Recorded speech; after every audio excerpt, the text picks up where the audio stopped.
বেশি দেখা যায় কোন পাশে বলে এক সাইডে না এই সাইডে বলে ভালো। হ্যাঁ ঠিক আছে না। আলোর প্রকাশের সম্মানিত দর্শক, যারা দেশ বিদেশ থেকে আলোর প্রকাশের মাধ্যমে আজকের আড্ডায় আমাদের সাথে যুক্ত হবেন বা হচ্ছেন, সবাইকে আলোর প্রকাশের পক্ষ থেকে অনেক অনেক ধন্যবাদ। আপনারা জানেন আমাদের সাথে যুক্ত আছেন নারী নেত্রী সুলতানা বেগম। আমরা কথা বলবো তার জীবনের লড়াকু জীবন নিয়ে। আমরা কথা বলবো তার সংগ্রাম, আমরা কথা বলবো তার সেই ছোট থেকে এই জায়গায় চলে আসা, মানুষের সঙ্গে কাজ করা, বিভিন্ন বিষয় নিয়ে আমরা কথা বলবো তার সঙ্গে। আমাদের সাথে যুক্ত আছেন সুলতানা বেগম। হ্যালো। হ্যালো। হ্যাঁ আপা, কেমন আছেন আপনি? জি দাদা ভালো আছি, ভালো আছেন? হ্যাঁ।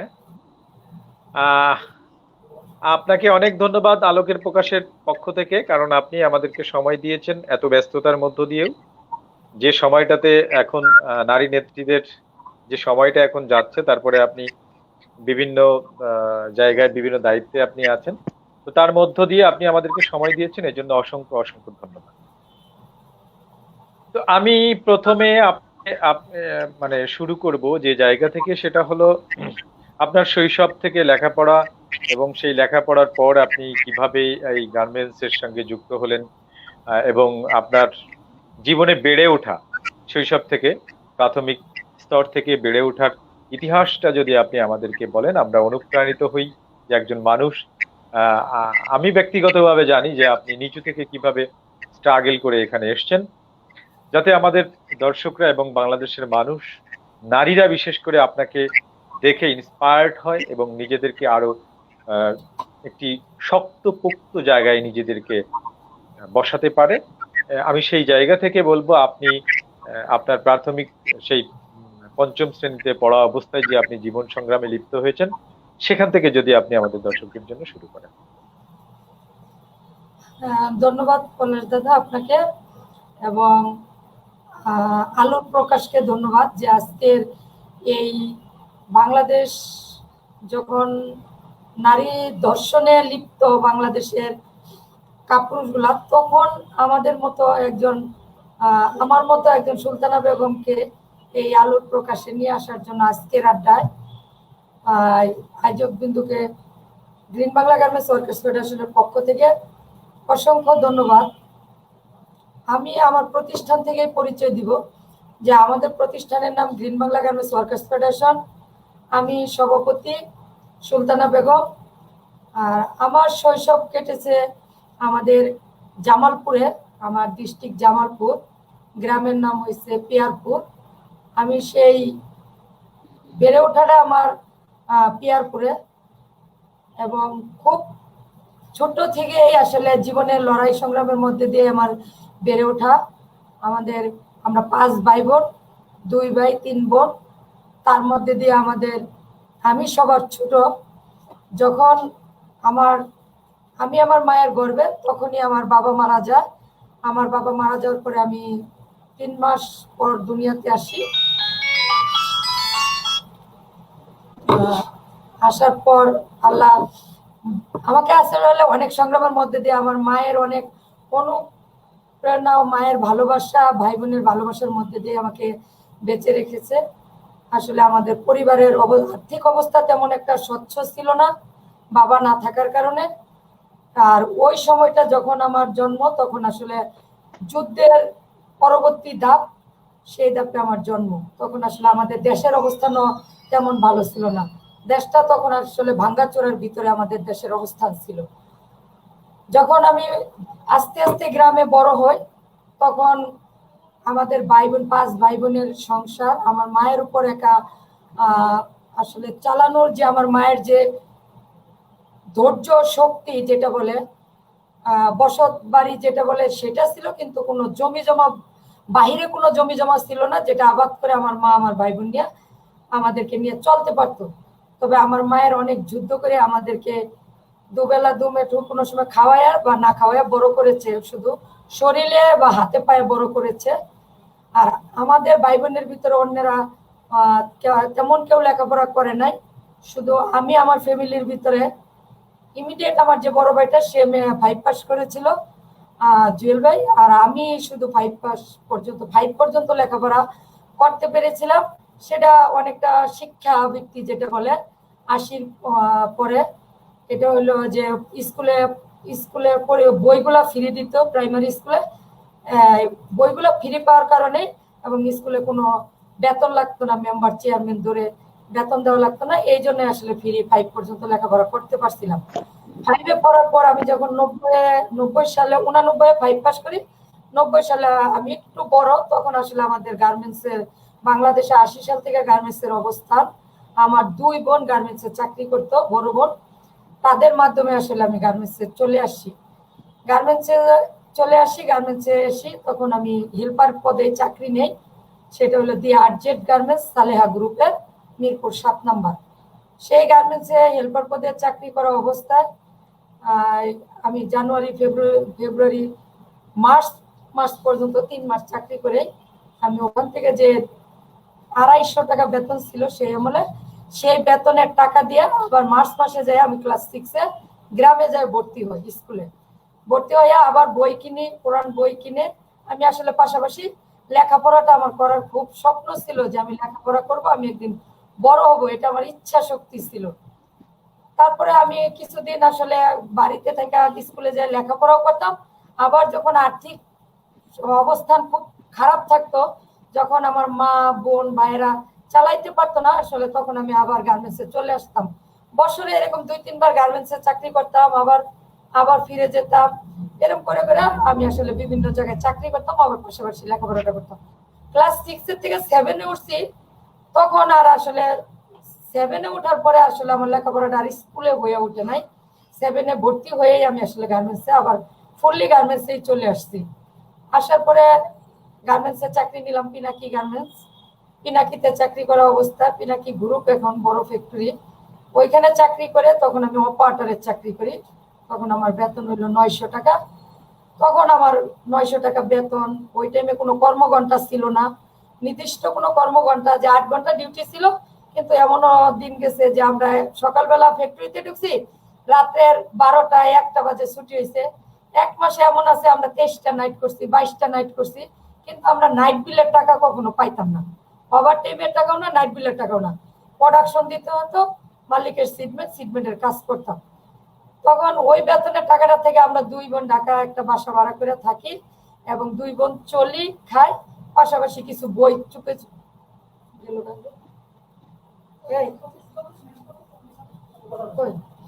পরে নাই তো, নেট এনে তো নাই। দাদা শোনা যায়? দাদা হ্যাঁ, শোনা শুনতে যাচ্ছে? পাচ্ছি, আপনি বলেন। হ্যাঁ। আমি ধরি নেই। হ্যাঁ, তখন আসলে আমি আমরা চুপে চুপে, শুনছিলাম। হ্যাঁ, তখন আসলে আমার বোনকে না জানিয়ে আসলে আমার মেজু বোন, আমি না জানাই তাকে আসলে চুপে চুপে কিছু বই লাইব্রেরি থেকে কিনি, যেগুলো মেন বই পড়তেই হবে, মানে বাংলা ইংরেজির পরেও গাইড বই থাকে, নোট বই থাকে, এগুলো কিনে আসলে মেশিনে ড্রয়ারে গার্মেন্টসে রাখি। রাখার পরে যখন যখন সুযোগ থাকে, তখন জেনারেটরের লাইন ছিল না, কারেন্টটা প্রায় গার্মেন্টসে চলে যেত 1-2 ঘন্টা করে। ওই ফাঁকে ফাঁকে আসলে ড্রয়ারে বইটা রেখে রেখে আমি আসলে তখন লেখাপড়াটা চালাই যেতাম। যখন নভেম্বর মাস চলে আসতো তখন আসলে আমি চাকরি ছেড়ে গ্রামে চলে যেতাম। যাই আমি আবার পরীক্ষা দিয়ে, ডিসেম্বরে পরীক্ষা দিয়ে আবার জানুয়ারি মাসে আমি আমার কর্মস্থানে চলে আসতাম। যখন যে গার্মেন্টসে চাকরি ছিলাম, পরে আর আমাকে ওই গার্মেন্টসে আর চাকরি দেওয়া হতো না। দেখা যেত পরে জানুয়ারি মাসে আবার আরেকটা নতুন চাকরি নিতাম। এরকম করে আসলে আমি মেট্রিক পর্যন্ত লেখাপড়া করি। 1995 সালে আমি মেট্রিক পরীক্ষা দেই। ক্লাস 7 থেকে এই 5 বছর আসলে আমার জীবন সংগ্রামটা গার্মেন্টসের সাথে চলে এবং মেট্রিক পাস করি, হায়ার সেকেন্ড ডিভিশনই আমি পাই। তারপরে লেখাপড়া শেষ, মেট্রিক পাস করছি গ্রাম থেকে। এখন বলা হচ্ছে যে ভাই বোনের সংসারে তারা আসলে বিয়ে উঠে পড়ে লাগছে, বিয়ে দিবে, না হলে আমি চলে আসলাম গার্মেন্টসে। এসে পরে আমার বোনের সাথেই থাকি, গার্মেন্টসে চাকরি করি। আর পাশাপাশি ওই টাইমটা আসলে উন্মুক্ত বা কলেজ এই জিনিসটা আমার মাথায় আসলে আসে নাই, যে আমি যদি জানতাম যে ওই সময় উন্মুক্ত লেখাপড়া করা যায় বা গার্মেন্টসে চাকরি করার পাশে কোনো কলেজে খালি শুনতাম যে কলেজে প্রতিদিনই কলেজ করতে হবে, এই কথাটা শুনেই আসলে আমার কলেজে ভর্তি হইয়া উঠে নাই। আর ঢাকা শহর আমি আসলে গার্মেন্টস, বাসা আর কাঁচা বাজার এগুলো ছাড়া আসলে চিনার মতো ওই সময় কোনো পথও ছিল না, এতটুকু আমি সচেতনও ছিলাম না। আর ওই টাইমে আমাকে কোনো গার্জিয়ান, আমার ভাই বোন বা বোনের জামাই, আত্মীয় স্বজন কেউ এই গাইডলাইনটা আমাকে দেয়নি যে তুমি মেট্রিক পাস করছো, এবার ইন্টারমিডিয়েটে লেখাপড়া করো, পাশাপাশি না হলে তুমি চাকরির পাশাপাশি উন্মুক্তের থেকে লেখাপড়া করো। এই গাইডলাইনটা যদি আমি পাইতাম তাহলে আজকে মনে হয় আমার যে অবস্থানটা নারী নেত্রীর দিক থেকে আরো ঊর্ধ্বে থাকতো। কিন্তু ওই টাইমটা আমি যে চাকরি করছি 1990 সাল থেকে 1999 সাল পর্যন্ত, ওই টাইমে গার্মেন্টস শ্রমিকদের, নারীদের যে নির্যাতনটা নিজের চোখে দেখেছি, এবং নারীদের কর্মঘণ্টা, তারপরে বেতন, মজুরি, নিম্নতম মজুরি। আমি আমি এই বিষয়টাতে একটু পরে যাব আপা। আমি আমি একটু অন্য বিষয়ে আপনার সঙ্গে কথা বলবো, তার আগে আমাদের সাথে যুক্ত আছেন সুমি আক্তার। উনি লিখেছেন আপনি উদ্দেশ্য করেই, সংগ্রামী নারী নেত্রী, আপনাকে স্যালুট জানাই, কারণ যেভাবে আপনি বেড়ে উঠেছেন তার থেকেও বেশি কিছু আজ শ্রমিকদের দিচ্ছেন। অবভিয়াসলি আপনি তো শ্রমিকদের প্রাণের মানুষ, অতএব আহ, সুখে দুঃখে শ্রমিকদের পাশে যেহেতু থাকেন, তারা তো একথা বলবেই। ধন্যবাদ সুমি আক্তার, আমাদের সাথে থাকুন, আমাদেরকে কমেন্টস করে আমাদের অতিথিকে আপনারা বিভিন্ন বিষয় জানাতে পারেন, জানতে পারেন। এমডি ইলিয়াস লিখেছেন সংগ্রামের জীবন। নিশ্চয়ই সংগ্রামী জীবন বলেই তো আমরা আলোকের প্রকাশের পক্ষ থেকে সেই সংগ্রামী জীবনকে আপনাদের কাছে প্রকাশ করবার জন্য আজ আমরা আমাদের অতিথিকে লাইভে আমরা প্রচার করছি। তো আপা, আমি যে জিনিসটি বলবো সেটা হচ্ছে যে আপনি যখন পঞ্চম শ্রেণীতে পড়েন, আপনি বললেন তখন আপনার গার্মেন্টস এর চাকরি শুরু। তো তারপরে লেখাপড়া করলেন, গার্মেন্টস এর চাকরি বিভিন্ন ভাবে করছেন। তো আপনি চাকরি করে পদোন্নতি হবে, ভালো বেতন হবে, স্বাভাবিকভাবে মানুষ যেটা আসলে চায় বা সেই দিকেই জীবনকে ধাবিত করে। তো আপনি এই গার্মেন্টস ওয়ার্কারদের নিয়ে যে সংগঠন করতে হবে, তারা যে নিগৃহীত হচ্ছে, তারা যে আহ তাদেরকে শোষণ করা হচ্ছে, সেই জায়গার থেকে যে গার্মেন্টস কর্মীদের নিয়ে আপনি সংগঠন করার যে মানসিকতা তৈরি করলেন, আপনি কেন একজন সংগঠক হলেন, এই কথা, এই ইতিহাস আমরা জানতে চাই। আপনি আপনার সংগঠক হওয়ার পিছনে কি ইতিহাস আছে? ধন্যবাদ দাদা। সংগঠক হওয়ার পিছনের ইতিহাস হচ্ছে আসলে সালেহা গার্মেন্টস, যে প্রথম যে গার্মেন্টসটা আমি চাকরি নিয়েছিলাম, দি আরজেড ফ্যাশন, মিরপুর 7। ওইটার ভিতরে আমি 23টা নাইট করছিলাম, একটা না। তো ওইখানে দুইজন নারী সুপারভাইজার এবং লাইন শিফট ছিল, তারা এখনো আছে, মিরপুর 7-এই থাকে। তাদের আন্ডারে আমি ওইখানে 23টা নাইট এক মাসে করেছিলাম, সেটা ফেব্রুয়ারি মাসে 1991 সালে। সেই নাইট বিলের টাকাটা আমাকে তারা দেয়নি, এবং সেখানে যে প্রায় 250 ঘন্টার মতো ওভারটাইম করেছিলাম, সেই ওভারটাইমের বিলও তারা দেয়নি। এবং যখন আমি চাকরি ছেড়ে আমি স্কুলে যাব, আবার ভর্তি হবো, এই কথাটা বলেছিলাম তাদেরকে, তখন তারা, ওইখানে আমার 13 দিনের বেতন ছিল, আমি অনেক রিকোয়েস্ট করেছিলাম তাদেরকে যে আমাকে, আপা, ম্যাডাম, আপনারা আমার এই টাকাগুলো দিলে আমি এগুলো দিয়ে বই কিনতে পারবো বা দেশে যাই স্কুলে ভর্তি হতে পারবো, একটা স্কুলের ড্রেস বানাতে পারবো। কিন্তু দুইজন নারী আমাদের ওখানে সুপারভাইজার এবং লাইনশিপ, দুই বোন, তারা, ওনারা আমার জন্য পিএম এর কাছে গিয়েছিল। কিন্তু পিএম সাহেব এমন একটা আচরণ করছিল যে মেয়েরাও আবার লেখাপড়া করবে, আবার মেয়েরাও আবার তাদের পাওনা টাকা আদায় করতে আমাদের কাছে আসছে, এবং আরো দুইজন সুপারভাইজার লাইনশিপ নিয়ে এমন ভাবে কথাটা ওনাদেরকে বলছিল। উনি আমার কথার জন্য, ওনারা দুই বোন আসলে তখন আসলে লজ্জা পাইছিল পিএম এর কাছে। তখন উনার পিএম এর দৃশ্য এবং এই সুপারভাইজার আর লাইনশিপ যে দুই আপা, উনাদের মুখের দিক তাকায়া আসলে আমি তখন নিজেকে মনে হয়েছিল যে টাকা চাওয়াটাই মনে হয় আমার অন্যায় হয়েছিল। আমার পরিশ্রমের টাকা আমি চাইলাম, আমি চাকরি ছেড়ে চলে যাচ্ছি গ্রামে, কিন্তু সেই টাকাটা না দিয়া তারা মেয়েরাও লেখাপড়া করবে, মেয়েরাও আবার তার পাওনা টাকা চাইতে এসে এই ধরুন ভাষাটা ব্যবহার করাতে আমি আসলে বুকের ভিতরে আমার অনেক লাগছিল। লাগার পরে আমি জানতাম না কোথায় সংগঠন হয়, কোথায় শ্রমিক সংগঠন কাকে বলে, শ্রমিক নেতৃত্ব কাকে বলে আমি জানি না। যখন আমি পরবর্তী টাইমে ডেকো গার্মেন্টসে চাকরি করতে আসলাম, গ্লোবাস গার্মেন্টসে আমি অপারেটর কাপ কলারে, তখন আমাকে বিগপ নামে বাংলাদেশ মুক্ত গার্মেন্টস শ্রমিক ইউনিয়ন ফেডারেশন বিগপ, সেই বিগপে অনেক মেয়েরাই যাইতো চুপে চুপে তাদের সংগঠন করে, সেখানে যায় তারা। ওখানে তাসলিমা নামে একটা মেয়ে আছে, এখন আমাদের সাথে 6 নাম্বার থাকে। এই তাসলিমা আপা আমাকে তখন বিগপে নিয়ে গেছে। আর আমাকে বলতো না এই জন্য, কারণ লাইনের ভিতরে একটু শিক্ষিত মেয়ে আমি ছিলাম। মানে আমাকে বললে আমি যদি পিএমজিএম কে বলে দেই, ওদের চিন্তা ভাবনা যে একটু চালাক, একটু বলে দিতে পারে, এই জন্য কিন্তু তারা আমাকে বলতো না। তারা চুপে চুপে সবাই সংগঠনের সদস্য হয়েছে। সর্বশেষ আমাকে তারা সদস্য করতে নিয়ে গেছে 1997 সালে জুন মাসের 2 তারিখে নিয়ে গেছে। নিয়ে যাওয়ার পরে বললো যে এখানে 10 টাকা দিয়ে সদস্য হওয়া লাগে, 10 টাকা দিয়ে সদস্য হন, তাহলে আপনার জীবনে যদি কোনো সমস্যা হয় তাহলে তারা আপনার সকল কিছু বিয়ার করবে, মানে দেখবে। তা আমি পরে জিজ্ঞেস করছিলাম কি ধরনের সমস্যা হইলে, পারিবারিক নাকি অফিস লেভেলে? পরে বললো যে না, ফ্যাক্টরিতে কাজ করলে, চাকরিচ্যুত হইলে, আপনার দেনা পাওনা না পাইলে। যখনই বলছে দেনা পাওনা না পাইলে, তখনই আমি আসলে এখানে সদস্যটা মনের জোর থেকেই হয়েছি যে আমি তো এতদিন আগে তো আরো 5 বছর আগে তো আমি অমুক গার্মেন্টসে এতগুলা টাকা রাইখে আসছি। ওই জিতটা আমার আসলে মূলত কাজ করছিল। কাজ করার পরে আমি ওই বিগত থেকেই আসলে আমার জীবনের সংগ্রাম শুরু হয়। শ্রমিক আন্দোলন 1997 সালে 2 জুন, ওইখানে আমার প্রথম সদস্য হওয়া। এবং ওই ফ্যাক্টরি থেকে আমি ট্রেড ইউনিয়ন শুরু করি। ওই গ্লোবাস গার্মেন্টস থেকে আমি ট্রেড ইউনিয়নের কাজ শুরু করি, গার্মেন্টসে চাকরি করি। পাশাপাশি বিগপের সাথে একটা সম্পর্ক হয়। বিগপ প্রতি শুক্রবার ট্রেনিং করাইতো সকাল বিকাল। ট্রেনিং গুলাই আসলে অ্যাটেন্ড করতাম, প্রত্যেকটা ট্রেনিং এ শ্রম আইনের উপরে। তখন আসলে আমাদের যে 2006 সালের শ্রম আইন, বাংলাদেশ শ্রম আইন, এটা ছিল না।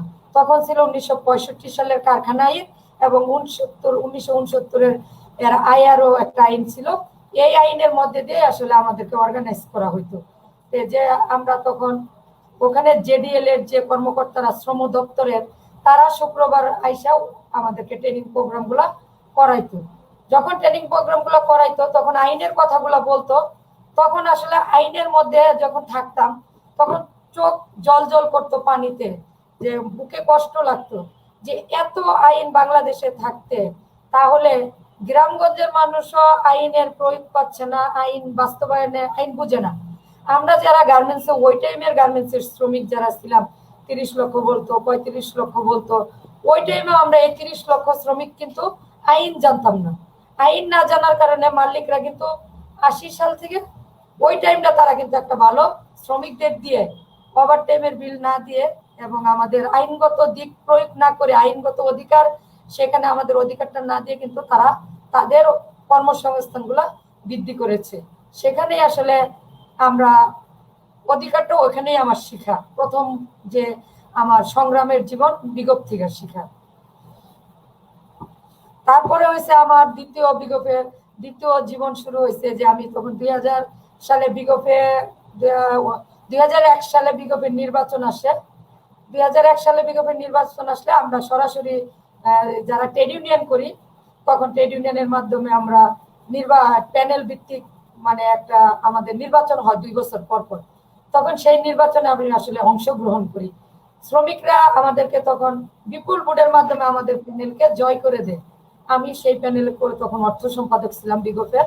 ওই আমাদের প্যানেলটা জয় হয়। আমাদের যারা বিগপটা শুরু করেছিল তারা তখন পরাজিত হয়। তখন আবার আমি বিগপে কেন্দ্রীয় কমিটির নেতা হিসাবে 2 বছর কাজ করার সুযোগ পাই বিগপের সাথে। তখন 2 বছর কাজ করে আবার পরবর্তী যখন নির্বাচন আসে, তখন আবার আমাদের প্যানেলটা হারে, আরেকটা প্যানেল জিতে যায়। 2 বছর পর পর যখন এরকম মানে নির্বাচনটা হয় আমাদের, তারপরে যখন বিগপের নতুন ভোট আসে, তখন আমাদেরকে 2001 সালে আমাদেরকে বিগপ থেকে বললো যে আমাদেরকে আর তারা বিগপে রাখবে না, আমাদেরকে বিগপ থেকে তারা মানে না করে দিল। পরে আমার জীবন শুরু হয়েছে বাংলাদেশ সংযুক্ত গার্মেন্টস শ্রমিক ফেডারেশন, এক নামেই, পল্টনে, সেটা তোপখানা রোডে। ওইটার প্রেসিডেন্ট ছিল মুখলিসুর রহমান, সভাপতি সংযুক্ত শ্রমিক ফেডারেশন। ওইটার সাথে আমার একজন বড় ভাই আমাকে ওখানে নিয়ে যায়। ওখানে নিয়ে যায় যেহেতু আমি আন্দোলন সংগ্রাম শিখে ফেলেছি, মালিকরা আমাকে চিনে, শ্রমিকরা জানে, এখন আসলে অন্য জায়গায় গেলে আমি চাকরিচ্যুত হয়েছি, আমাকে কোনো মালিক আর চাকরিও গার্মেন্টসে দিতে চায় না। এখন তো আসলে আমাকে সংগঠন করে সংগ্রামের মধ্যে দিয়ে আমাকে আসলে পরিবার চালানো, নিজে চালা, এটা চলতে হচ্ছিল তখন। 2000 সালে আমি বিগফে থাকা অবস্থায় আসলে বিয়ে করি। বিয়ে করে নিজের পছন্দ মতো এক ছেলেকে বিয়ে করি। তা আমাদের এখন 2 কন্যা সন্তান আছে আমার, 2 মেয়ে। বড় মেয়ের নাম সাবেকুল্লাহ সামিয়া, বয়স 19। ছোট মেয়ে নুসরাত জাহান নিজুম, তার বয়স 15। বড় মেয়ে এবার ইন্টারমিডিয়েট পরীক্ষা দিত। আজকে তো সরকার ডিক্লারেশন দিচ্ছে যে পরীক্ষাটা নাকি আর উচ্চ মাধ্যমিক পরীক্ষাটা আর হবে না। হ্যাঁ, তাদের জন্য শুভকামনা। জি, আপনার সন্তানদের জন্য আমাদের পক্ষ থেকে শুভকামনা। অবশ্যই সবার কাছে আমি আমার 2 মেয়ের জন্য দোয়া চাই। ইতিমধ্যে আমাদের সাথে যুক্ত হয়েছেন জিডিজিডব্লিউএফ সেন্টার। তিনি লিখেছেন সংগ্রামের আরেক নারী নেত্রী সুলতানা ম্যাডাম। ধন্যবাদ আপনাকে। লিখেছেন সুমি আক্তার, আমরা বিশ্বাস করি আধার যতই গভীর হোক না কেন আলোর পথ দেখব। অগ্নিকন্যা সুলতানা ম্যাডামের হাতেই জ্বলে উঠবে আগামীর প্রদীপের শিখা। আমরা আশাবাদী সামনে আরো ভালো কিছু তার থেকে শিখবো এবং নারীদের মুক্তির আশা রাখবো। নারায়ণ দেবনাথ লিখেছেন বর্তমানে কি নির্বাচন আছে নাকি নির্বাচন? নির্বাচন, জাতীয় নির্বাচন আর আপা যেখানে আছেন তাদের নির্বাচনটা একটু অন্যরকম হয়। যাই হোক, সে ব্যাপারে সুলতানা আপা উত্তর দেবেন। সুমন কুন্ডু লিখেছেন দাদা আপনার শরীরটা আজ কেমন? খারাপ লাগছে, আপনি ভালো আছেন? হ্যাঁ, আমি শরীর খারাপ লাগছে বলতে একটু সারাদিন দৌড়ঝাঁপের উপরে ছিলাম, তাছাড়া শরীর ভালো আছে। ধন্যবাদ আমাদের সাথে থাকার জন্য। আমরা ফিরে যাচ্ছি অতিথির কাছে। তো আপা আমি যে কথা বলছিলাম যে আপনি গার্মেন্টস শ্রমিকদের, অল ওভার শুধু নারীদের না, গার্মেন্টস শ্রমিকদের নিয়ে কাজ করেন, তাদের স্বার্থ সংশ্লিষ্ট বিভিন্ন লড়াই সংগ্রাম আন্দোলনের সাথে আপনি আছেন। এরকম পরিস্থিতিতে যেখানে বৈশ্বিক মহামারী কোভিড-19 সারা পৃথিবীকে স্তব্ধ করে দিয়েছে, সেখানে বাংলাদেশের শ্রমিকরা, বিশেষ করে গার্মেন্টস শ্রমিকরা যে দায়িত্ব নিয়ে কাজ করেছে, পিপিআই তৈরি করা, মাস্ক তৈরি করা, এবং এই মহামারীতে তারা সাধারণ মানুষের যে ইনস্ট্রুমেন্ট তৈরি করে যে সহযোগিতা করেছে এই মহামারী থেকে উত্তরণের জন্য, তার জন্য কি আমাদের শ্রমিকরা কি মূল্যায়ন পেয়েছে? আমরা দেখেছি তারপরেও বিভিন্ন মানে গার্মেন্টস থেকে আমাদের এই শ্রমিকদের ছাঁটাই করা হয়েছে, তাদের সঙ্গে প্রহসন করা হয়েছে। আজকে ঢাকায় লকডাউনের মধ্যেও ঢাকায় ডেকে নেওয়া হয়েছে, আবার বাড়িতে পাঠিয়ে দেওয়া হয়েছে। এই যে আমাদের শ্রমিক যাদের রক্ত ঘামে চাকা ঘোরে, এবং সেই চাকা ঘোরার পরেই যে উৎপাদন হয়, সেই উৎপাদনের থেকে শ্রমিক আমাদের দেশের একটা রেমিটেন্স আসে, আমাদের দেশের একটি ভ্যাট ট্যাক্সের মাধ্যমে একটি অর্থনৈতিক বিদেশি অর্থ আমাদের দেশে আসে, এবং শ্রমিকরা, মালিকরা যে সবাই উপকৃত হয়। তো সেই ক্ষেত্রে যে মূল অবদানটা হচ্ছে শ্রমিকদের, সেজন্য আমাদের দেশের শ্রমিক এবং মালিকদের যে সমন্বয় আমরা দেখেছি, সেটা কখনো কখনো অভূতপূর্ব, আবার কখনো কখনো দেখেছি সমন্বয়হীনতা, এবং সরকারের সেখানে পদক্ষেপ নিতে হয়। তো আমাদের বর্তমান অবস্থায় দাঁড়িয়ে আমাদের এই শ্রমিক যারা নিঃসন্দেহে তারা জীবনকে বাজি রেখে, যে এতগুলো লোক একসঙ্গে হলে যে মহামারী কোভিড-19 আক্রান্ত হয়ে মারা যাবার যে সম্ভাবনা আছে, সেই সম্ভাবনাকে অতিক্রম করেও তারা ওই কারখানাকে সচল রেখেছে, এবং সেই আমাদের কোভিড-19 যে ইনস্ট্রুমেন্ট, মাস্ক, পিপিআই এগুলো তৈরি করছে। এজন্য কি আমাদের এই শ্রমিকদেরকে বিশেষভাবে সরকার এবং মালিকদেরকে ধন্যবাদ জানিয়ে তাদের জীবন জীবিকার জন্য অতিরিক্ত কোনো উপহারের ব্যবস্থা করা হয়েছে কিনা, বা এই ক্ষেত্রে শ্রমিকদের পক্ষ থেকে আপনার মানে আবেদনটা কি?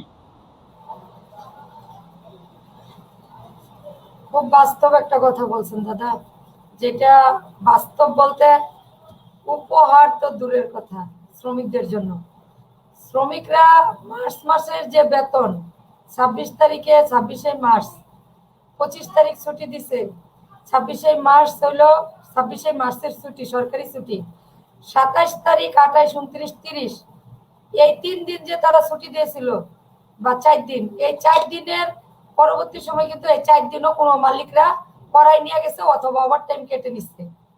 আর এপ্রিল মাসের 1 তারিখ থেকে যে 26 তারিখ পর্যন্ত, 25 তারিখ পর্যন্ত ছুটি ছিল, সেখানেও কিন্তু তাদের যে ন্যায্য যে মজুরি ছিল, সেই ন্যায্য মজুরিটাও কিন্তু শ্রমিকরা কিন্তু পায়নি। এখনো কোনো কোনো শ্রমিকরা মার্চ মাসের টাকাও ফ্যাক্টরিতে পাবে এখনো। আমরা যদি এটা গবেষণা করে দেখতে পারতাম, অনেক শ্রমিকরা মার্চের টাকা না পায় নাই, তারা যে গ্রামে চলে গেছে, পরবর্তীতে যে তারা আসে নাই, তাদের টাকাটা কিন্তু মালিকরা গ্রামে পাঠায় না, বা আসলে তাদেরকে দেওয়া হয় নাই। আমাদের সাথে শ্রমিকদের সাথে যে তালবাহানা সরকার, বিজিএমই, বিকেএমই যে করলো, যে লকডাউনের মধ্যে শ্রমিকদেরকে এপ্রিল মাসের 5 তারিখে আসতে বললো, 4 তারিখে আসতে বললো, শ্রমিকরা যে ঢাকা আসলো, আবার 4 তারিখে রাত্রে যখন ডিক্লারেশন দিল যে আবার ফ্যাক্টরি 11 তারিখ পর্যন্ত বন্ধ, তখন শ্রমিকরা যে এত কষ্ট করে পায়ে হেঁটে ড্রামের ভিতরে, সিমেন্টের বস্তার ভিতরে বিভিন্ন জায়গায় আসলো, কত শ্রমিক এখানে অ্যাক্সিডেন্ট করলো, তারপরে শ্রমিকরা আসলো, বাসার মধ্যে বাড়িওয়ালারা ঢুকতে দিল না, এই শ্রমিকগুলার হাতে টাকা ছিল না, তখন তারা ধার করে সুদের উপরে টাকা নিয়ে ঢাকায় চলে আসলো। তখন সরকার নিউজ, এবং সেটা কোভিড-19 এর আক্রমণের ভয়কে উপেক্ষা করে, এটা একটা বড় ব্যাপার। শ্রমিকরা তো তাদের জীবনের ভয় করে নাই, যে আমার কর্ম বাঁচাইতে হবে, আমার কর্মস্থলে যেতে হবে। কিন্তু যে সিদ্ধান্তটা আমি 4 তারিখের রাত্রে নিতে পারলাম, সেই সিদ্ধান্ত তো আমি 3 তারিখের রাত্রে নিতে পারতাম, 2 তারিখের রাত্রে নিতে পারতাম। যে খেলা আমাদের সাথে মালিক, সরকার, বিজিএমই, বিকেএমই খেলেছে শ্রমিকদের সাথে, এটা ইতিহাস হয়ে আছে, আরেকটা ইতিহাস আমাদের। আর এপ্রিল, মে, জুন যে 3 মাস আমাদেরকে 60% বেতন দেওয়া হলো। আমাদের বাংলাদেশের যখন ঘর ভাড়া ফুল 100% নিল, জিনিসপত্রের দাম দ্বিগুণ হারে বাড়লো, গাড়ি ভাড়া দ্বিগুণ হয়ে গেল, তখন আমাদের বেতন হয়ে গেল 60%। এটা কোন মানবতার জীবন আমরা বহন করলাম? আর কোন দিক থেকে এটা আমরা শ্রমিকরা মেনে নিয়ে, তারপরেও শিল্পকে টিকানোর জন্য, আমার কর্মটাকে টিকানোর জন্য আমরা শ্রমিকরা কিন্তু, এই 45 লক্ষ শ্রমিক কিন্তু আত্মত্যাগ করেছে এই শিল্পের প্রতি, মালিকদের প্রতি। আমি যেটা বলবো, হ্যাঁ, সরকার একটা প্রণোদনা দিচ্ছে, সরকার 5,000 কোটি প্রণোদনা দিচ্ছে। সেই প্রণোদনা কে নিয়েছে? মালিকরা নিয়েছে। 2% মাত্র, নামমাত্র সুদে প্রণোদনা নিচ্ছে। আজও এই টাকা ফেরত দিব কিনা আমরা জানি না, কিন্তু শ্রমিকরা সেই টাকাটা কেন সব শ্রমিক পেল না? আমাদের কে পেয়েছে? শুধু 1 নাম্বার গ্রেডের যে সব মালিকরা 1 নাম্বার গ্রেডে আছে, তারা কিন্তু সেই প্রণোদনা পেয়েছে। আমাদের যারা sub contract factory, medium factory, যাদের আগে ব্যাংকে লোন ছিল, তারা কিন্তু ওই প্রণোদনার টাকা অনেক মালিক পায় নাই। পরে দেখা গেছে অনেক টাকা ফেরতও গেছে, তারা নিতে পারি নাই। না নেওয়ার জন্য শ্রমিকরা টাকা পায়নি। এখন আমরা যেটা বলতে চাই, যে শ্রমিকদের জীবন সংগ্রামের জীবন, শ্রমিকদের জীবন লড়াইয়ের জীবন। শ্রমিকরা করোনাকে ভয় করে নাই, করোনাকে তারা মোকাবেলা করেছে। তারা মাস্ক বানাইছে, পিপি বানাইছে। কাদের জন্য বানাইছে? পুলিশের জন্য, প্রশাসনের জন্য, সরকারি দপ্তরের জন্য, মালিকদের জন্য বানাইছে। কোন শ্রমিকের গায়ে কি আমরা পিপি দেখেছি? কোন শ্রমিকের মুখে কি মালিক কি যে মাস্কটা বানায়, সেই মাস্ক কি আমরা শ্রমিকের মুখে দেখি?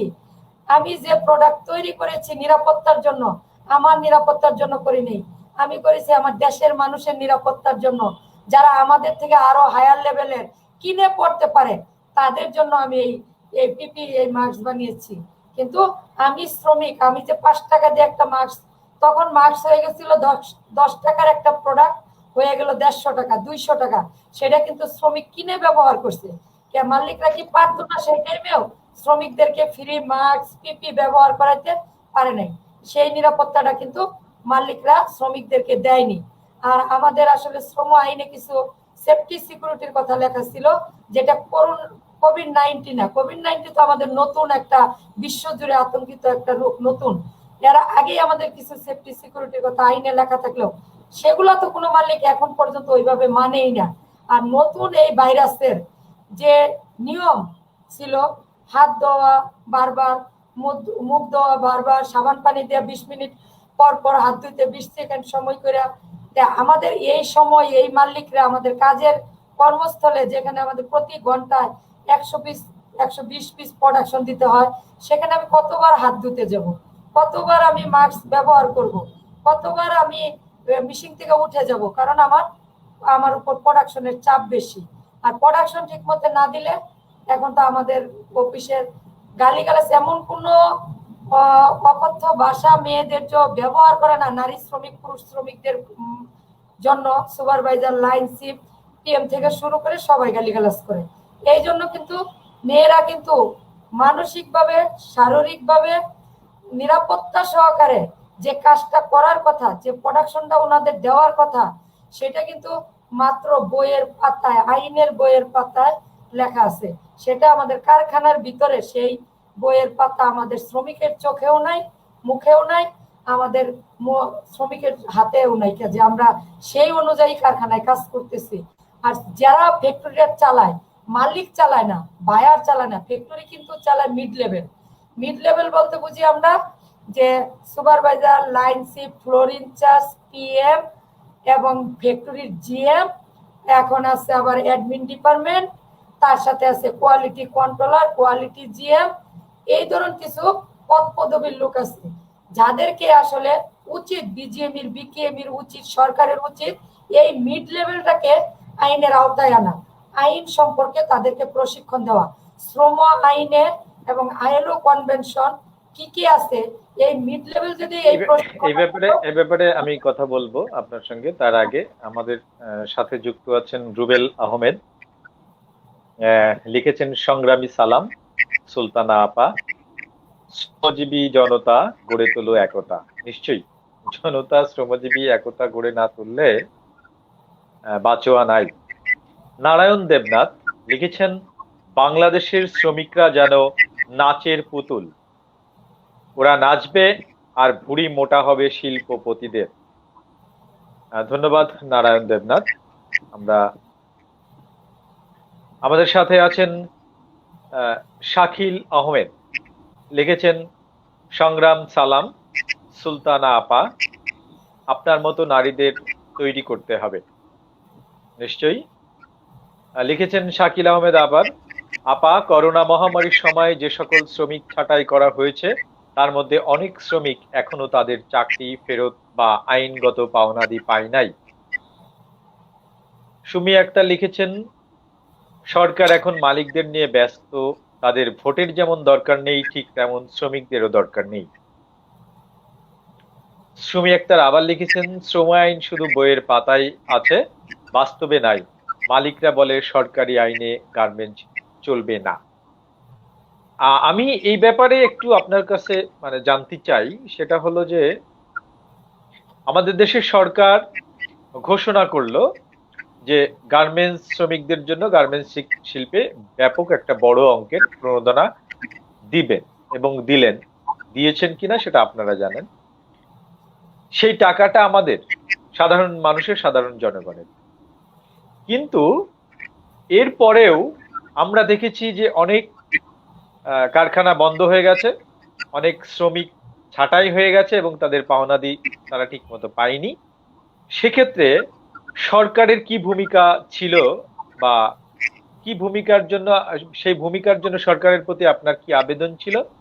পাশাপাশি আরেকটা বিষয়, সেটা হচ্ছে যে শ্রম আইন যেটা বাংলাদেশে এখন আছে, যে শ্রম আইনের উপর আমাদের বাংলাদেশের শ্রম নিয়ন্ত্রিত হয়, সেই শ্রম আইনে আপনাদের গার্মেন্টস শিল্পের জন্য কি কি পরিবর্তন প্রয়োজন বলে আপনি মনে করেন?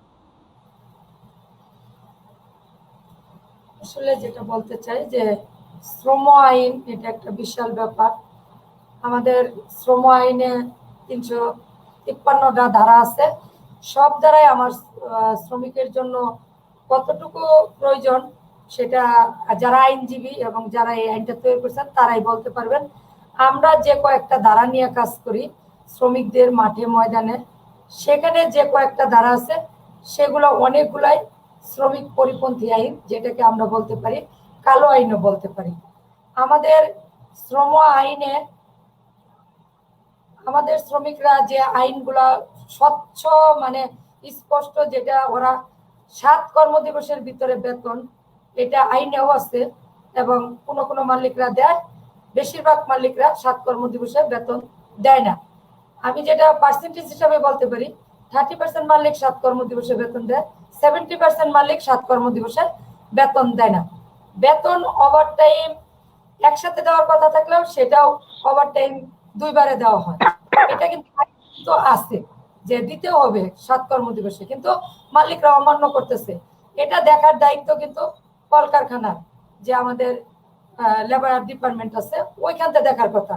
কিন্তু ওইখানে যে পরিমাণ যারা চাকরি করে তারা যে লেখাপড়া করে আসে, সেই লেখাপড়ার সাথে আসলে এই শ্রম আইনের লেখাপড়াটা, শ্রম আইনটা যে তারা দেখবে, কারখানার যে আইনটা দেখবে, সেটার সাথে সম্পূর্ণই ভিন্ন। তারা এক লেখাপড়া করে আসছে, আরেক জায়গায় এসে চাকরি নিচ্ছে, তাদের এই আইনটা বুঝতে বুঝতে সময় লাগে। যখন ওই দপ্তরের লোক এই আইনটা বুঝে, শ্রমিকদের আইনটা বুঝে, শ্রম আইনটা বুঝে, তখন দেখা যায় তাকে ওখান থেকে ট্রান্সফার করে অন্য জায়গায় দিয়ে দেওয়া হয়। তখন দেখা যায় আমাদের আবার আরেকজন নতুন আসে, তখন আমাদের কলকারখানার সাথে এই কাজটা করতে যায় অনেক ধরনের সমস্যা হয়, শ্রমিকের পাওনা আদায় করতে যায়। আরেকটু হলো যে আমরা যে আইন আছে সেটা হলো বাংলাদেশ শ্রম আইনের ভিতরে 26 ধারা আছে।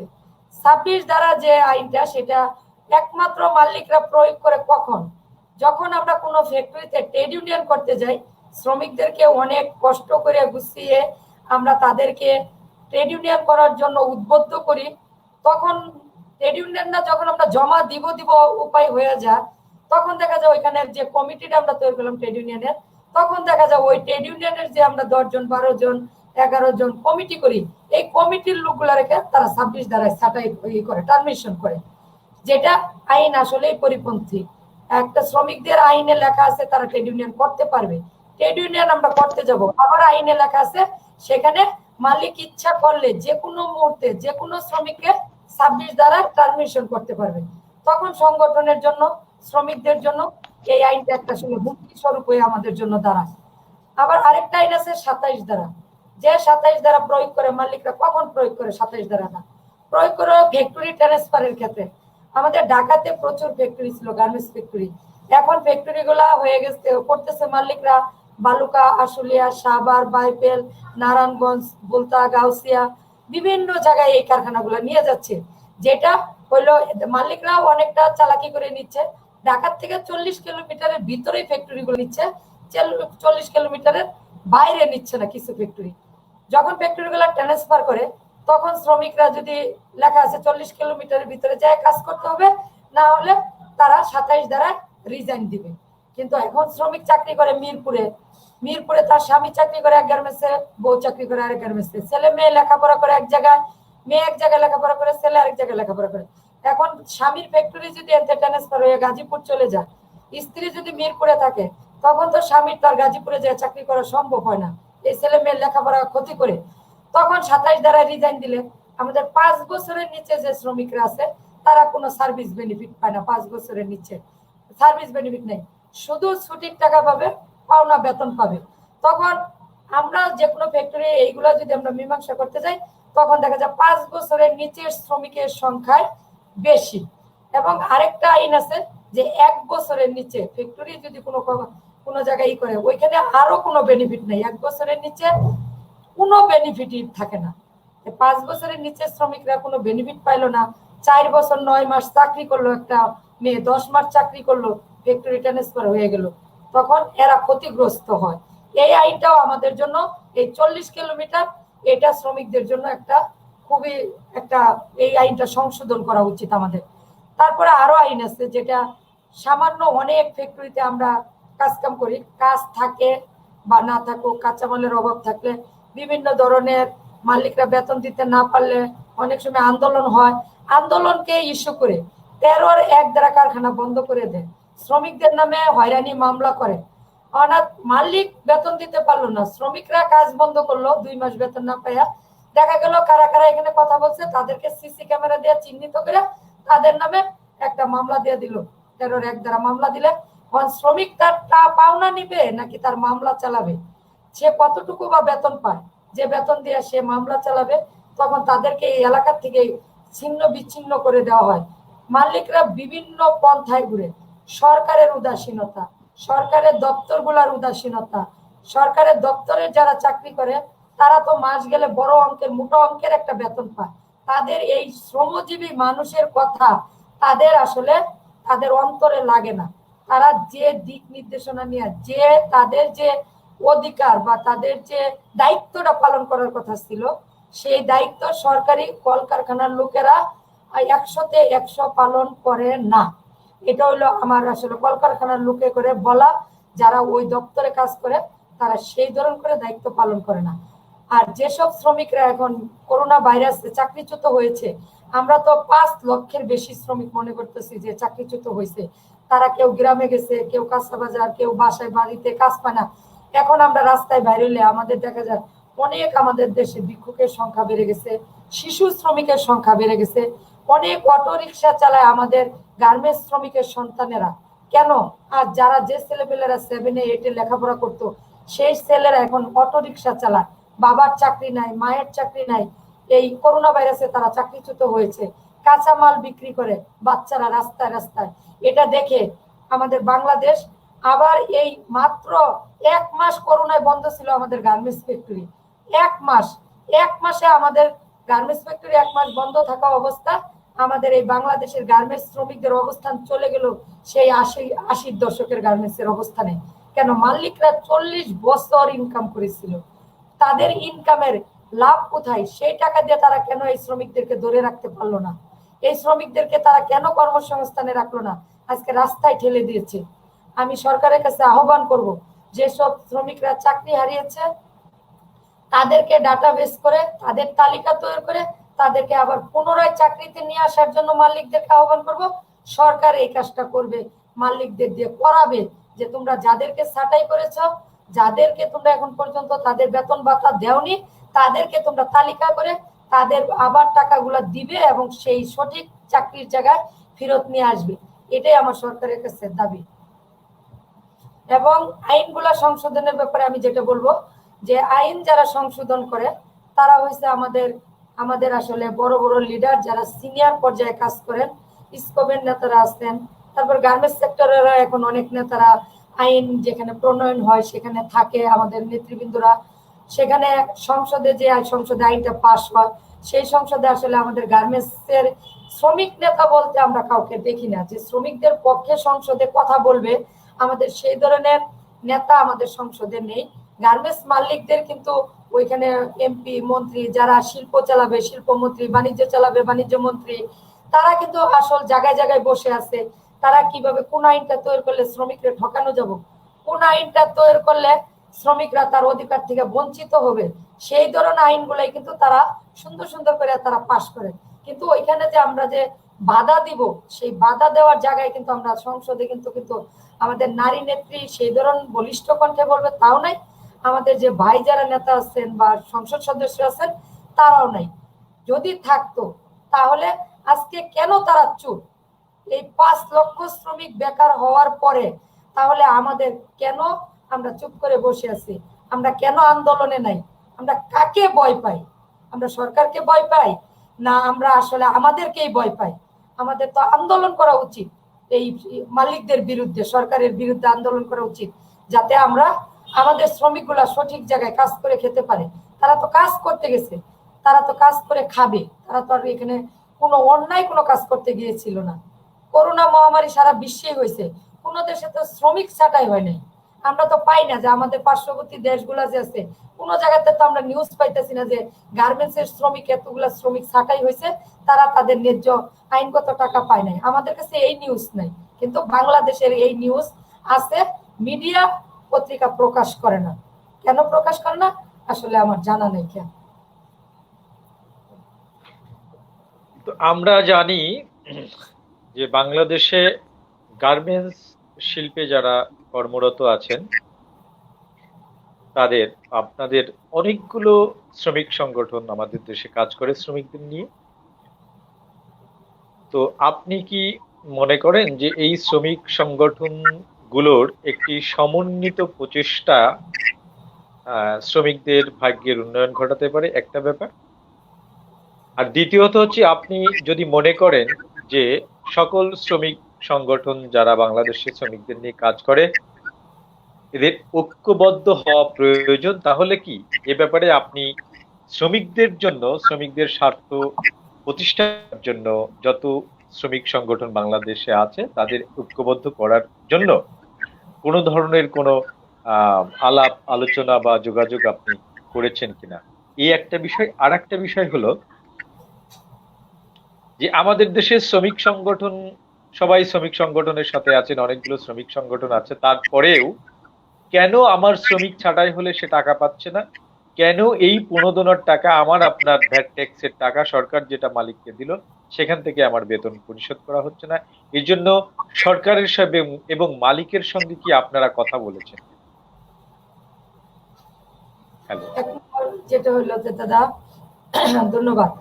শ্রমিক সংগঠনগুলা সমন্বয় যদি হয়, আমাদের গার্মেন্টস সংগঠন আমরা প্রায় 75টা, কোনো কোনো তালিকায় 75-76 সংগঠন পাই। শুরু থেকে 80 থেকে যারা শ্রমিক আন্দোলন করে তারাও এখনো কিন্তু আছে আমাদের শ্রমিক নেতৃবৃন্দের ভিতরে। সে থেকে শুরু করে বেশ কিছু মোর্চা আমাদের আছে, আর যার যে মোর্চা তার সাথে কাজ করে। আমাদেরও একটা মোর্চা আছে, বাংলাদেশ কনফেডারেশন অফ লেবার, আমাদের যেটার আমি সমন্বয়কারী। ওইটাতে 10টা রেজিস্টার্ড ফেডারেশন, যে ফেডারেশন নিয়ে এই মোর্চা আমরা গত নভেম্বর মাসে তৈরি করেছি। সেই মোর্চার আন্ডার দিয়ে আমরা যে কাজগুলা মানে শ্রমিকের বিরুদ্ধে যায় তখন আমরা প্রতিবাদ প্রতিরোধ গড়ে তুলি। আমাদের আরো কয়েকটা মোর্চা আছে। এই সবগুলা মোর্চা যদি একত্র হইতো তাহলে শ্রমিকদের ভাগ্যের উন্নয়ন ঘটানো সম্ভব। কারণ যখন মজুরির আন্দোলন হয় তখন কিন্তু আমরা কিন্তু সংগঠনগুলা কিন্তু ঐক্যবদ্ধভাবে মজুরির আন্দোলনে কাজ করছি।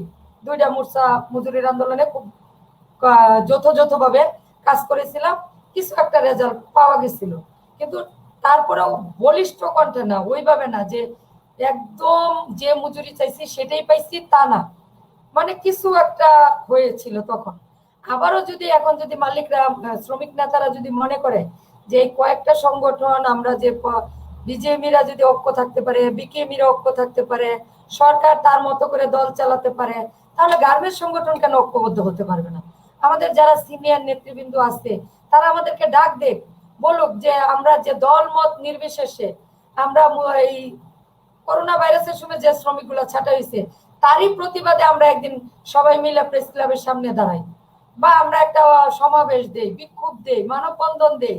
তারা একটা মোর্চা তৈরি করে দলমত নির্বিশেষে কিন্তু এই সংগঠনগুলা ডাক দিলে কিন্তু আমাদেরকে পাবে। আমরা আমরা চেষ্টা করলে আমাদের যারা আমাদের মন মানসিকতার সাথে এক তাদেরকে আমরা পাই। কিন্তু আমাদের উপর লেভেলে যারা আছে তারা তো তাদের চেয়ার চিন্তা করে। তাদের সত্য কথা যেটা হলো যে সবাইকে নিয়ে যে আমি একটা মোর্চা করব, তাহলে আমি যে আজকে 30-35 বছর সংগঠন করি, আমি যদি সমন্বয়কারী না হই, যদি আমার পরে যদি অন্য কেউ সমন্বয়কারী হয়, চেয়ারের কথা চিন্তা করে তারা কিন্তু সবাই মিলে ঐক্যবদ্ধ একটা সমন্বয় করে না, যেটা আমার আমার মানে মতামত। তা না হলে স্যাক্রিফাইস করলে, নেতারা যদি স্যাক্রিফাইস করতো শ্রমিকরা তার অধিকার পাইতো। নেতারা স্যাক্রিফাইস করে না দেখে শ্রমিকরা তার অধিকারটা থেকে ক্ষুণ্ণ হচ্ছে। নেতারা 100-100তে তাদের জায়গা, তাদের পজিশনে থাকতেই হবে যার যার মতো করে। এটা হলো একটা কথা। আরেকটা প্রশ্ন করছেন যে দাদা, দ্বিতীয় প্রশ্নটা। হ্যালো, শোনা যাচ্ছে দাদা? হ্যালো। হ্যাঁ হ্যাঁ হ্যাঁ, শুনছি, বলুন। আর আমরা যে শ্রমিকদের কথা বলবো, শ্রমিকদেরও কিন্তু অত বেশি সময় বা সুযোগ বা অত বেশি নাই যে সংগঠনগুলোর সাথে শ্রমিকেরও যোগাযোগ রক্ষা করা, শ্রমিকদেরকে সচেতন করা। এটা কিন্তু সংগঠনেরই দায়িত্ব, ট্রেড ইউনিয়নের দায়িত্ব, শ্রমিক সংগঠনের দায়িত্ব যে প্রত্যেকটা শ্রমিককে তাদের নিউজটা পৌঁছাই দেওয়া। তারা কোথায় অধিকার থেকে বঞ্চিত হচ্ছে সেটা নিজেরা জানা। এই বিষয়গুলো শ্রমিক সংগঠনের প্রত্যেকেরই যার জায়গা থেকে অবস্থান থেকে শ্রমিকের সাথে যোগাযোগটা রক্ষা করা। আমাদের ডিজিটাল যুগ, সবার হাতেই মোবাইল আছে, আমরা হোয়াটসঅ্যাপ ব্যবহার করি, ইমো ব্যবহার করি, আমরা ফেসবুক ব্যবহার করি, আমরা এখন অনেক ডিজিটালের সাথে জড়িত। তা আমরা ইচ্ছা করলে কিন্তু শ্রমিক সংগঠনগুলো যদি একত্রেও না বসে, যদি একটা সমন্বয় করে যদি আমরা হোয়াটসঅ্যাপের মাধ্যমে বা এর মাধ্যমে যদি আমরা নেটওয়ার্কিং এর যদি ডিজিটাল একটা যদি সমন্বয় করি, তাহলে কিন্তু প্রতিদিনের মেসেজটা প্রতিদিন আমাদের কাছে কিন্তু চিটাগাং হোক, ঢাকা হোক, যেখানে শ্রমিকদের সমস্যা হবে আমরা কিন্তু জানতে পারি, মেসেজটা পৌঁছাইতে পারি। কিন্তু সেই ধরনের পদক্ষেপ আমাদের কিন্তু আমাদের নেতৃবৃন্দরা আমরা নিচ্ছি না।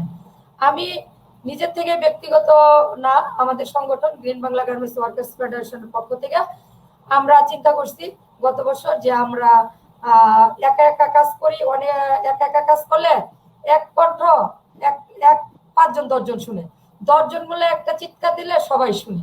তারপরে আমরা অনেকেই ডাকলাম, গত বছর ডাকার পরে বললাম যে আমরা একটা সমন্বয় করতে চাই। আমাদের যাদের মাঠে কাজ আছে, রেজিস্টার ট্রেড ইউনিয়নের সংখ্যা আছে ভালো, তারপরে শ্রমিকদের সাথে যোগাযোগ আছে, কোডের মামলার অবস্থান, কোডে মামলা আছে প্রচুর, কলকারখানায় আছে, বিজিবির সাথে আছে, টঙ্গী কলকারখানা আছে, এরকম যাদেরকে মনে হইলো তাদেরকে নিয়ে আমরা বসলাম। বসার পরে আমরা যে মোর্চাটা করছি সেটা 10টা সংগঠনের সমন্বয়ে, সেই সংগঠনের নেতৃবৃন্দর প্রত্যেক জনেরই আপনাদের দোয়া, সবারই মাঠে কাজ আছে, তারা সবাই ফিল্ডেই এই করোনা ভাইরাসের সময় তারা ফিল্ডে কাজ করেছে, শ্রমিকের পাশে ছিল, এখনো আমরা তাদের পাশে আছি। আমরা আগামী শুক্রবার এই মোর্চার মধ্য দিয়ে আমরা আগামী শুক্রবার একটা প্রোগ্রামে যাচ্ছি দর্শনের উপরে, বাংলাদেশ কনফেডারেশন অফ লেবার আগামী শুক্রবার সকাল 11টায় জাতীয় প্রেস ক্লাবের সামনে দর্শনের উপরে একটা প্রোগ্রামে যাচ্ছে। তাই আমরা আমাদের মোর্চাটাকে মানে আগামীতে চেষ্টা করতেছি যে শ্রমিকদের কাজে, শ্রমিকদের অধিকারের কাজে কিভাবে বলিষ্ঠ ভাবে কাজ করতে পারে সেই দিক নির্দেশনা নিয়েই আমরা আগামী। আমি বলছিলাম যে শ্রমিকদের বিভিন্ন সংগঠনের ঐক্য বা ঐক্যবদ্ধভাবে কোনো আন্দোলন, লড়াই, সংগ্রামের কথা এই মুহূর্তে ভাবছেন কিনা? একটা আমরা ভাবছি কিনা, আমরা ভাবতেছি যে শ্রমিকদের ঐক্য বলতে শ্রমিক সংগঠনের ঐক্য যেটা এখন বিধিমালা সংশোধন হতে যাচ্ছে, শ্রম বিধিমালা যেটা 2015-তে হয়েছিল, এটা আবার এখন বিধিমালাটা সংশোধন হবে এবার। বিধিমালা অনেকেই আমাদেরকে অনেক কমেন্টস করেছেন, আমরা সবার কমেন্টস করতে পারিনি, কিন্তু আমরা স্ক্রিনে দেখিয়েছি আপনারা যেটা বলেছেন। আমাদের অতিথি আপনাদের প্রাসঙ্গিক উত্তর বা আলোচনা ইতিমধ্যেই করে ফেলেছেন। একটি বিষয় উঠে এসেছিল আপা, সেটা হচ্ছে যে ধর্ষণ। বাংলাদেশে বিভিন্নভাবে নারী নির্যাতন হয়ে থাকে। আপনি একজন শ্রমিক নেত্রী, পাশাপাশি নারী, ও যেহেতু একজন নারী নেত্রী, তো আমাদের দেশে নারীরা বিভিন্নভাবে নির্যাতিত হয়ে থাকেন।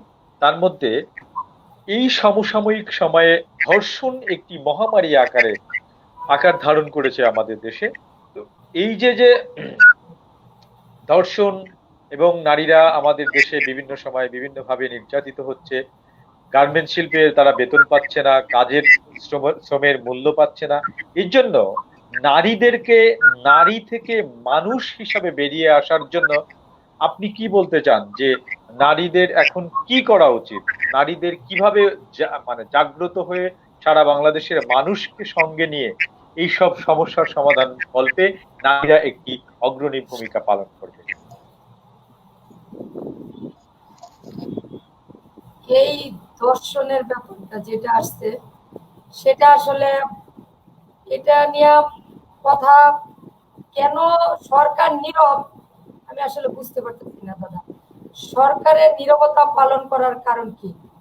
যারা ধর্ষণ করতেছে, নারীদের উপর নির্যাতন করতেছে, তারা এক সময় থেকে তো আমরা তো চিন্তা করলে যে আমাদের যদি আমরা ধরি পাকিস্তান আমলে যখন আমাদের দেশ ছিল, তখন আমরা 1971 সালে পাক হানাদার বাহিনীর হাতে আমরা নির্যাতনের শিকার হয়েছে। আমাদের মা বোনের 2 লক্ষ মা বোনের ইজ্জতের বিনিময়ে এই বাংলাদেশ। তখন আমাদের দেশে এত শিক্ষিত সমাজ ছিল না, এত ডিজিটাল যুগ ছিল না।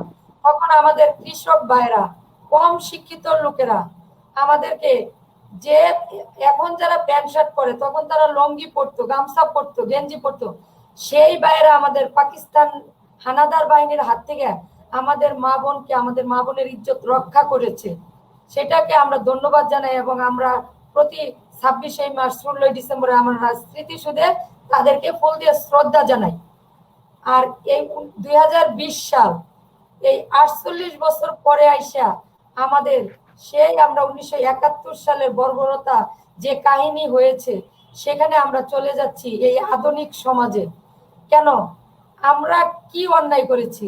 আমরাও পৃথিবীতে জন্ম নিয়েছি মানুষ, নারীও মানুষ, পুরুষও মানুষ।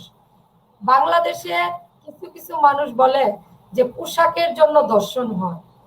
বিশ্বের কোন দেশে, ইউরোপ, আমেরিকা, কানাডা, কোথায় পোশাক বাংলাদেশের থেকে ভালো পোশাক নারীরা পরে? কোথায় পরে?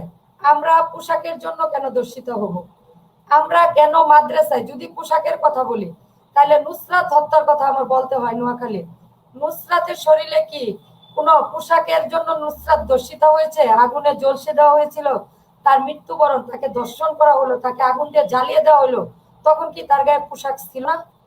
আমরা যে নোয়াখালী বেগমগঞ্জের যে কাহিনীটা 32 দিন পর আমাদের চোখের সামনে উঠে আসলো, যে বর্বরতা কাহিনী, এখন ফেসবুক খুললেই, আমরা হোয়াটসঅ্যাপ মেসেঞ্জার খুললেই দেখতে পাই। এই নরপিশাচ কেরা? এরা কি আমাদের বাংলাদেশের কোনো মায়ের সন্তান না? কোনো বাবার সন্তান ছিল না? তারা কেন এই এই নিকৃষ্ট কাজটা তারা কেন করলো? নির্বিঘ্নে নারীদেরকে, এই 7 বছরের শিশু থেকে 60 বছরের বৃদ্ধা পর্যন্ত আমাদের এখন, আমরা এখান থেকে আর রক্ষা পাচ্ছি না। আমরা স্কুল, মাদ্রাসা, কলেজ, মন্দির, গির্জা, আমরা যেখানেই যাচ্ছি সেখানেই দর্শনের শিকার। আমরা ডাক্তারের কাছে যাই, সেখানেও দর্শনের শিকার। আমরা কবিরাজের কাছে যাই, সেখানেও আমরা দর্শনের শিকার। আমরা হুজুরের কাছে যাই, সেখানেও আমরা দর্শনের শিকার। আমরা মাদ্রাসায় লেখাপড়া করতে যাই, সেই মাদ্রাসায়ও আমাদের হুজুররাও আমাদের মেয়েদেরকে, বাচ্চা মেয়েদেরকে দিনের পর দিন দর্শন করতেছে। বাচ্চা ছেলেদেরকেও যৌন হয়রানি করছে, আটকে রেখে। বাচ্চা ছেলেদেরকেও তারা ছেড়ে দিচ্ছে না। তাহলে যারা শিক্ষা দেয়, যারা ভদ্রতা শিখায়, তারাই যদি এই কাজে লিপ্ত হয়, তাহলে আমাদের সমাজ ব্যবস্থা, আমাদের আইন দুর্বল হয়ে পড়েছে। আর আমাদের তো আসলে আমাদের যে দর্শনের তো আইনই নেই। কেন 2009 সালে হাইকোর্ট থেকে যে নির্দেশনা দেওয়া হয়েছে, আজ 11 বছরে কত লক্ষ মা বোনের দর্শনের শিকার হয়েছে, নির্যাতনের শিকার হয়েছে। আরো কত লোক এরকম, কত নারী দর্শনের শিকার হলে আমাদের এটা আইন প্রণয়ন করা হবে। আসলে এটা সরকারের কাছে আমার প্রশ্ন, যে আর কত মা বোনের ইজ্জত এভাবে যখন নিবে, তারপরে আমাদের এই হাইকোর্টের রায় নির্দেশনা আমাদের আইন হিসাবে প্রণয়ন হয়ে আসবে। আমাদের আইন বাস্তবায়ন করা দরকার, আইন প্রণয়ন করা দরকার। যে আইন আছে সেই আইনে দর্শন করে মেরে ফেললে তার মৃত্যুদণ্ড হবে। দর্শন করে একটা নারীকে মেরে ফেলবে, তারপরে তার মৃত্যুদণ্ড হবে। আর দর্শন করে যে আমাকে যে নষ্ট করলো, আমাদের বর্তমান ইসলাম সমাজ, আমরা সামাজিক ভাবে সমাজের কাছে আমাকে চোখ বন্ধ করে আমাকে ঘরে আটকে রাখা হয়, আমাকে জীবন্ত মেরে ফেললো, আমার ভবিষ্যৎ নষ্ট করে দিল। আমি কোনো স্বামীর ঘর করতে পারবো না, আমি কোনোদিন মা হতে পারবো না, আমি কোনোদিন ভাই বোনের সামনে উঁচু গলায় কথা বলতে পারবো না, আমার অধিকারের কথা বলতে পারবো না। তাহলে আমাকে যে মৃত্যুটা বরণ করতে হলো বেঁচে থেকে, তাহলে এর রায় কি হওয়া উচিত? আমার কাছে, সরকারের কাছে দাবি যে দর্শনকারী যেই হোক, যেই এই দর্শন করে, তাকে মৃত্যুদণ্ডের কাঠগড়ায় নিয়ে আসা উচিত। এবং যদি আইনটা কার্যকর করে, আইনটা প্রণয়ন করে যদি কার্যকর করা হয়, 2-4টা এরকম রায় যদি কার্যকর করে, তাহলে আমরা এই সমাজ ব্যবস্থা থেকে আমাদের ছেলে মেয়েরা, আমরা মায়েরা রক্ষা পাবো।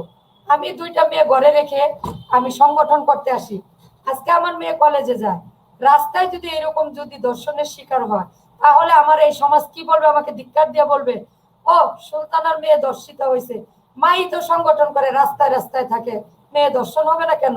মেয়েরা তো সাইরা দিয়ে রাখছে, মাই তো ঘরে নাই। আমাদের সমাজ ব্যবস্থাটা, এই পুরুষ শাসিত সমাজের কথার ধরনটা এরকম হয়ে আসবে কেন? আর একটা পুরুষ রাত্রের বেলা ঘরের থেকে বের হয়ে 12টা বাজে সে যাইতেছে, দোকানে যা চা খাবে, বিড়ি খাবে, 1টা বাজে আসবে, 2টা বাজে আসবে, কোনো সমস্যা নাই। আমরা মেয়েরা আমাদের 10টার মধ্যে ঘরে ঢুকতে হবে, 9টার মধ্যে ঘরে ঢুকতে হবে, মাগরিব নামাজের পরে আমাদেরকে ঘরে ঢুকতে হবে। কেন আমরা পুরুষের পাশাপাশি আর কাজ করি না? আমরা এখন মাটি কাটি, আমাদের প্রধানমন্ত্রী নারী, স্পিকার নারী, আমাদের বড় বড় যতগুলো প্রশাসনের দিকে এখন নারীরা আছে। আমরা অর্থ বিদেশে গিয়ে আমরা রেমিডেন্স নারীরাও এখন নিয়ে আসছে পুরুষের পাশাপাশি। বাংলাদেশে গার্মেন্টসের 45 লক্ষ নারী শ্রমিক হিসাব করলে সেখানে 35 লক্ষই নারী শ্রমিক কাজ করে। পুরুষের পাশাপাশি আমি অর্থ উপার্জন করতে পারবো, আমি আমার স্বাধীন মতে বাস করতে পারবো না, আমি আরেকটা পুরুষ আমাকে ধর্ষণ করে আমাকে কলঙ্কিত করবে, সেই আইন বাংলাদেশে থাকবে না, সেই আইন কার্যকর হবে না, এটা আমি বিশ্বাস করি না। আমি সুলতানা বেগম যদি সংগঠন করি, অবশ্যই সেটা নিয়ে আমি প্রতিবাদ প্রতিরোধ শুক্রবার থেকে যে আন্দোলন শুরু করব, সেই আন্দোলন দিয়েই আন্দোলন করেই চলবো যতক্ষণ এই আইন পরিবর্তন না হচ্ছে, আর যতক্ষণ এই দর্শনের বিরুদ্ধে আমার অ্যাকশন চলতেই থাকবে। সর্বশেষ আপনার কাছে জানতে চাই,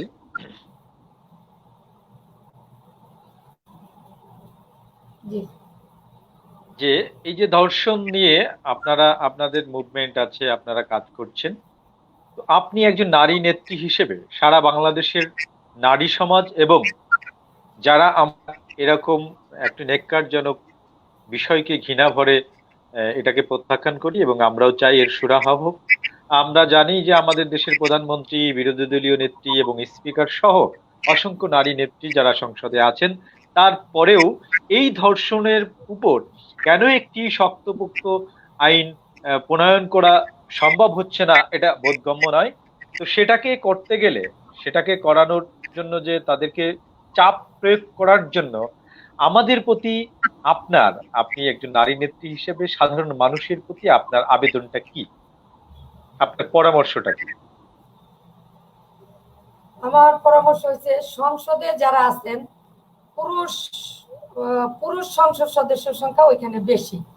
এখন যারা এখানে সংসদে যে নারী নেত্রী আছে আমাদের পক্ষে কথা বলার মতো, তাদের যে বয়সের ভার, তাদের যে বয়সের ভার, তারা চিন্তা করতেছে, তারা তো এক সময় আমাদের মতোই তরুণ ছিল, এখানে ছাত্র নেত্রীরাও সংসদে আছে, কিন্তু তারা কেন এটা নিয়ে কাজ করতেছে না? আমরা আসলে তাদের কাছে এখনো প্রশ্ন করিনি যে আপনারা কেন আমাদের দর্শনের উপরে আইনটা কেন সংসদে এখন পর্যন্ত নিয়ে আসতে পারতেছেন না, কথা বলতে পারতেছেন না।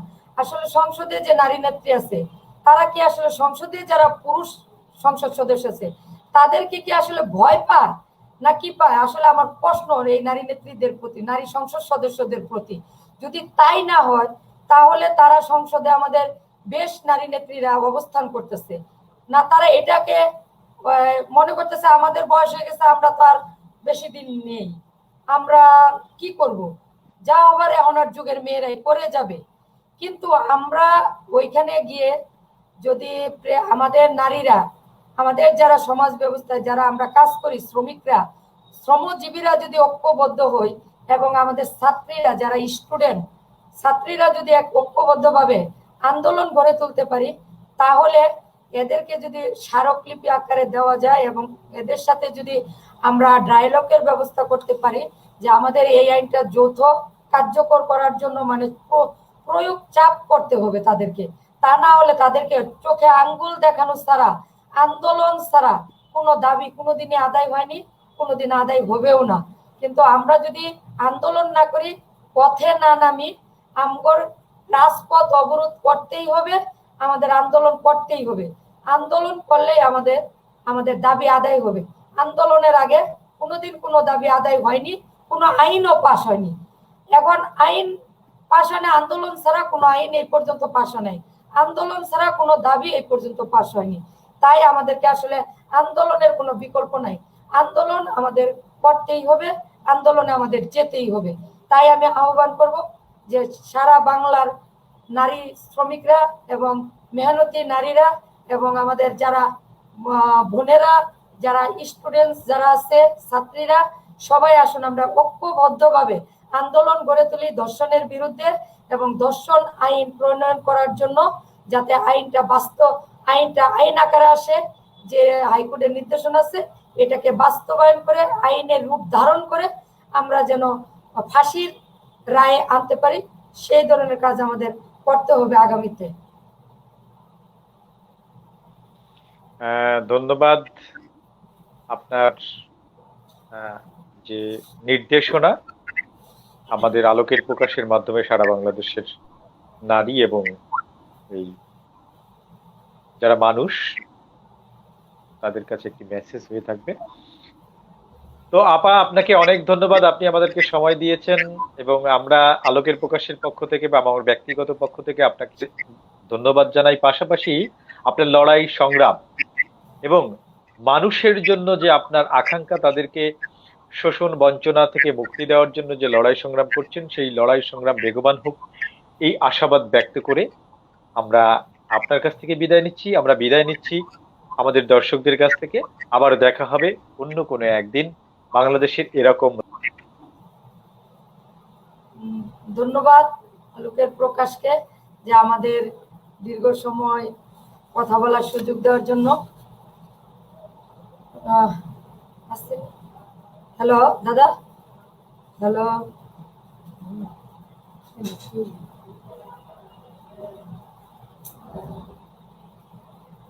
হ্যালো, এইদিকে ঠিক আছে না?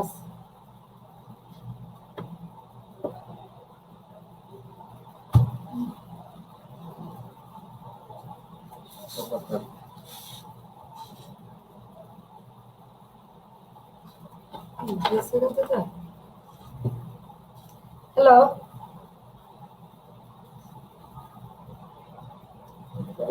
সময় গেছে, আমার তো ধন্যবাদ দিতে দেন নাই আপনি। লাস্ট টাইম ধন্যবাদ দিচ্ছি।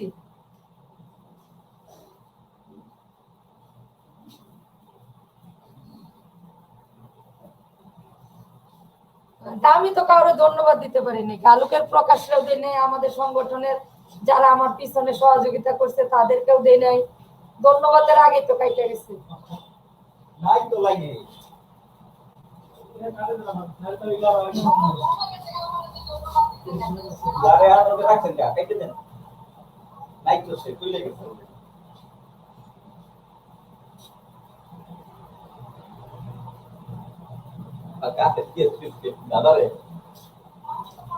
থ্যাংক ইউ দাদা। লাইনে তো নাই, আমি ধন্যবাদ দেওয়ার আগে ওনার লাইন নিয়ে ওই যে কি মনে জিবি টিভি ব্যবহার করে ওনার লিখেছে। ওই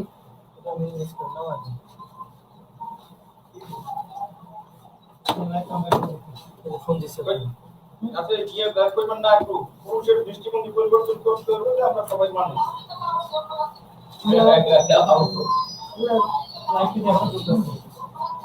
ফেসবুকে সবাই লাইভ দেখতেছে। হ্যাঁ, লাইভ দেখতেছে তো ওই যে